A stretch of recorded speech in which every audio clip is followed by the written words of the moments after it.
ถ่ายรูปมาเนาะ มาขอลูกสาวเพื่อนจะต้องเฮ็ดทันคือ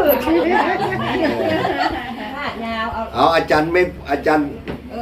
ไม่โพ แม่โพจัดการเลยแม่โพ ก็ได้เลย เดี๋ยวแม่โพต่างหน้าเท่าแก่ลุงตาเด้แม่ป้าบ่อยู่เลยดิป้าบ่อยู่ ไม่โพเลยจัดการเลยเจ้าหน้าอันนี้เนาะมือยกมือดีเนาะมือนี่มือเท่ามือแก่ลูกหลานกะรถประวัติกับมือนี้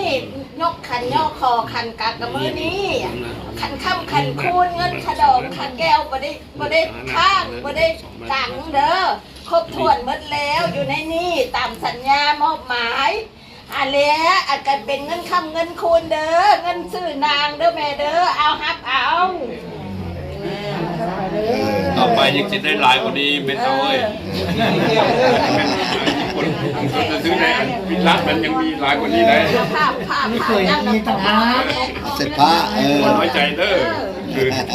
เรามันต้องตกใจเข้าไปในห้องเอาโอเค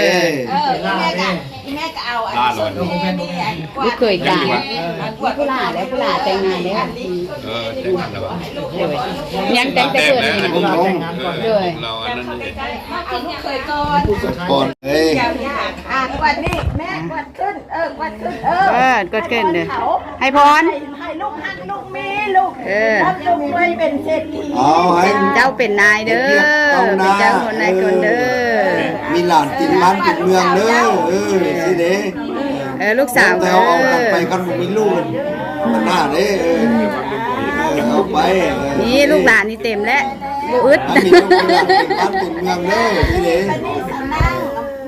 นกผัวเจ้านกผัวเด้อเทื่อเดียวนี่เด้อได้เนาะนกเด้องามเก็บโมเมนต์ก็เป็นเมียครับเมียคูณและสุขภาพแข็งแรงจังไหนลูกติดบ้านติดเมืองเด้อเป็นเมียครับเมียคูณเมีย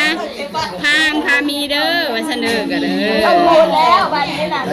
พูดแล้ว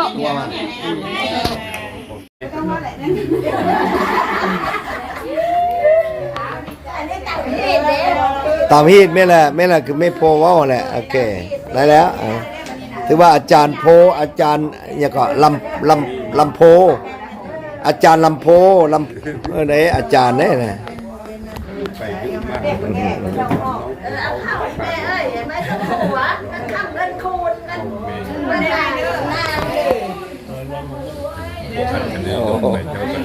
สันใหญ่เลยเอาซะมื้อนี้เป็นมื้อหมาสู่ขอลูกไผ่ให้แก่ลูกใส่เด้อใส่เด้อ